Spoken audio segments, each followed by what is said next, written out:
Hello, welcome to the Big Strategy Podcast. I'm your host and fellow strategist, Jeff Hyatt. This is your go-to spot for real talk with the masterminds of business strategy. It's about sharing stories, insights, and those little nuggets of wisdom to help you unlock big growth. Let's turn the key and spring into action. Welcome back to the podcast. As you know, this series is reflecting on 3 elements from my dad's life that I included in his eulogy. We're going to bring them out here, share them with you, and see how they tie back to your business strategy. One of the things that came out of reflection on his life and what he stood for was generosity. Not generosity as a soft skill. It's a foundational strategy, your personal strategy, your business strategy. Without it, every growth playbook is just extraction. What do we mean by extraction? Well, if you look at the history of human progress, we've lived in an extraction economy. In my lifetime, I grew up in Pennsylvania, where they mined coal from the ground, extracting stored energy and using it for gain in the present. That evolved into oil, same idea, extraction for use today. And now we're seeing it evolve digitally, where AI is extracting value from the data that exists on the internet. Today, I'm going to share with you a personal story, a story from my client work, and a reflection on where generosity meets its limits.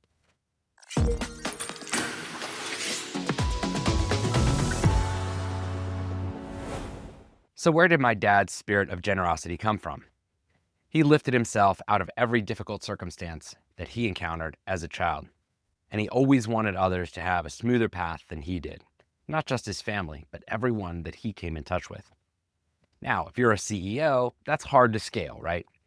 My father ran Toyota's operations at the Port of Baltimore.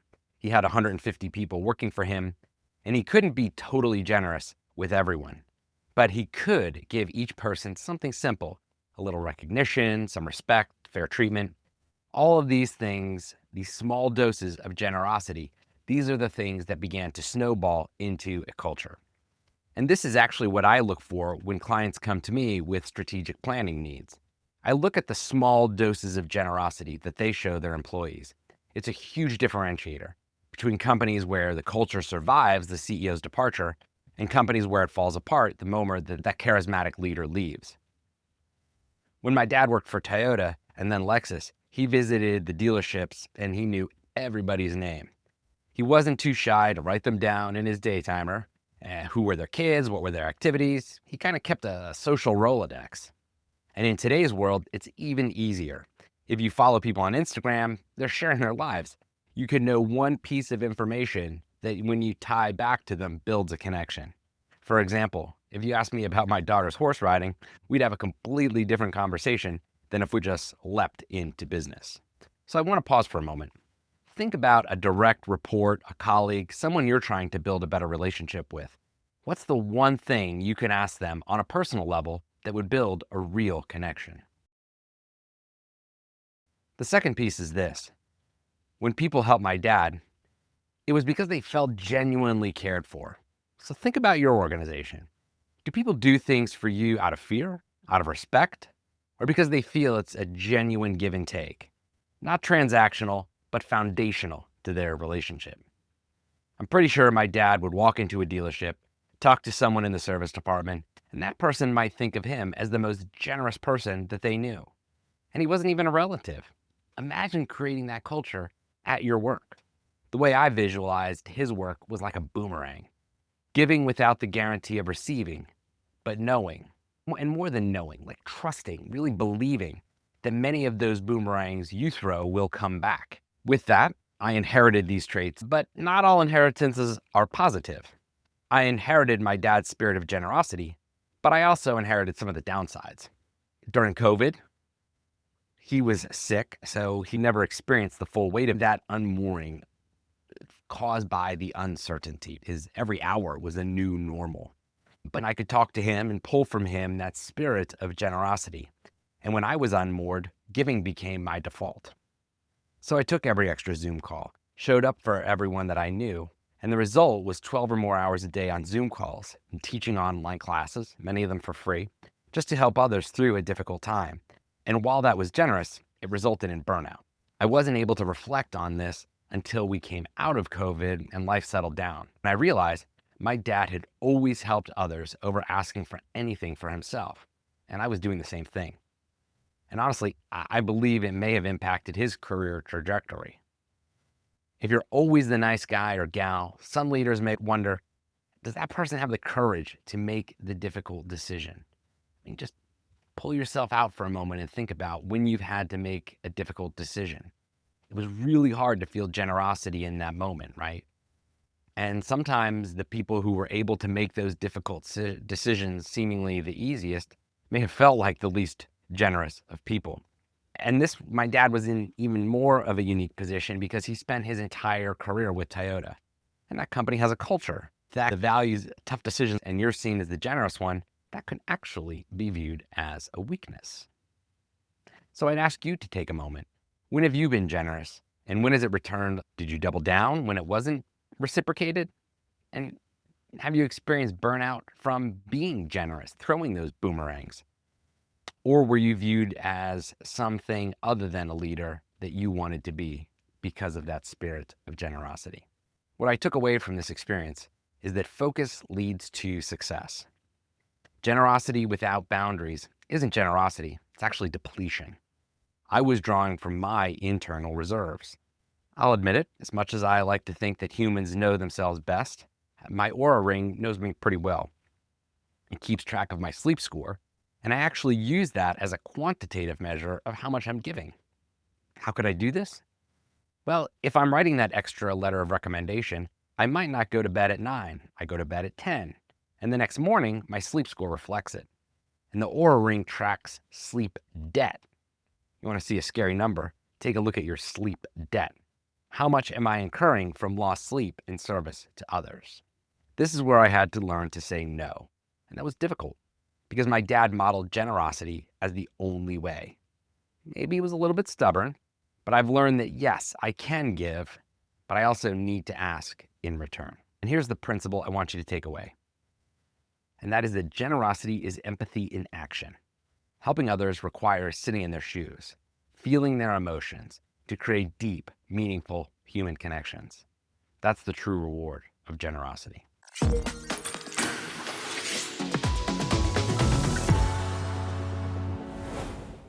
So to really drive this home, and because it's a strategy podcast, I want to tell you a brief story from my consulting work. I was working with a company that had a heads down, do your job kind of culture. Recognition wasn't in their vocabulary. They had a large blue collar workforce, folks who took pride in punching in and punching out. A decentralized culture. And when they went home, the job was done. They weren't thinking about it, talking about it, doing anything beyond their shift. And then, in ones and twos, good people started to leave. It wasn't a flood at first, not until the company hit a crisis. I remember having a conversation with one of the leaders and suggesting that some generosity could help with their workplace challenges. He says, well, what happens if we invest or are generous with our people and they leave? And the inverse, of course, is what happens if you don't invest in them and they stay?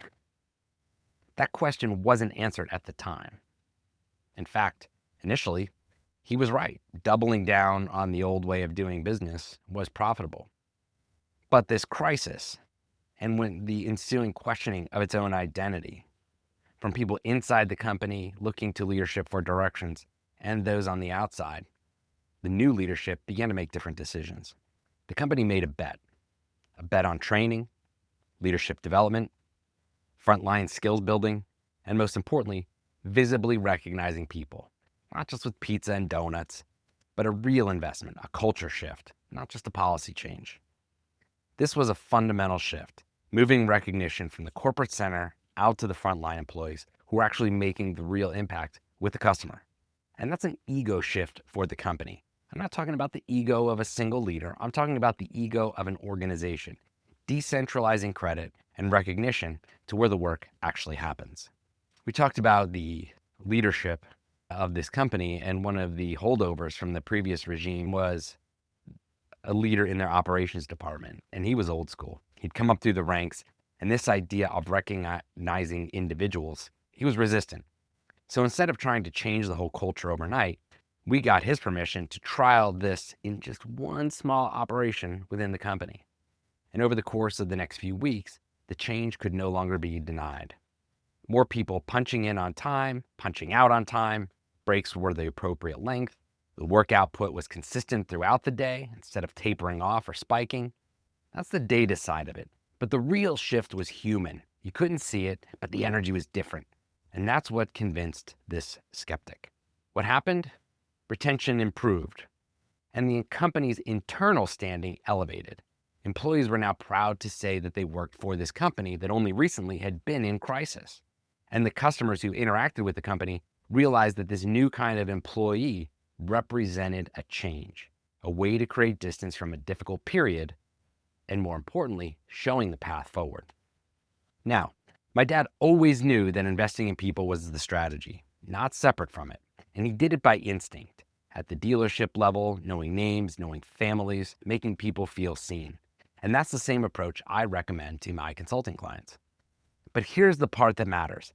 Generosity still needs structure. My client didn't just start being nice. They built a system, training programs, recognition frameworks, measurable outcomes.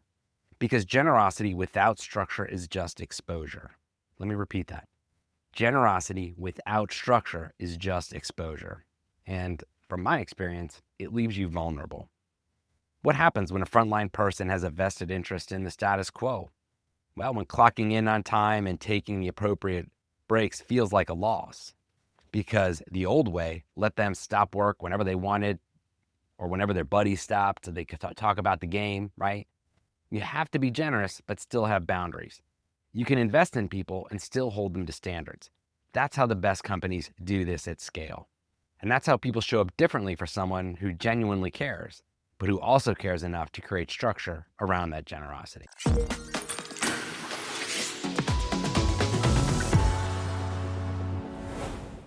So as we're wrapping up this episode, I want to close with what I call boomerang check. Think about where you've been generous, but haven't been getting a return. Should you keep throwing out those boomerangs? Or is it time to pull back, right? Have you been generous in a way that's made you look weak? Or is in a way that's made you more respected by the people that you want to work with? Is there a place where you can set boundaries to make your generosity more appreciated, more impactful, and in a way that doesn't deplete you or burn you out? Like it did for me during COVID and ultimately like it did for my dad and his health. With that, I want to say generosity is just the starting point. It's what makes everything else possible. Next time, we're going to talk about standing on the shoulders of others, how the generosity of those before us creates the platform that we can build from. Before we go, I want to leave you with this. My dad spent his whole life throwing boomerangs. Not everyone came back, but he kept throwing. The question isn't whether to throw. It's knowing which ones to keep throwing and when to let go. So subscribe, share your stories in the comments or in a direct message to me, and I look forward to seeing you in the next episode.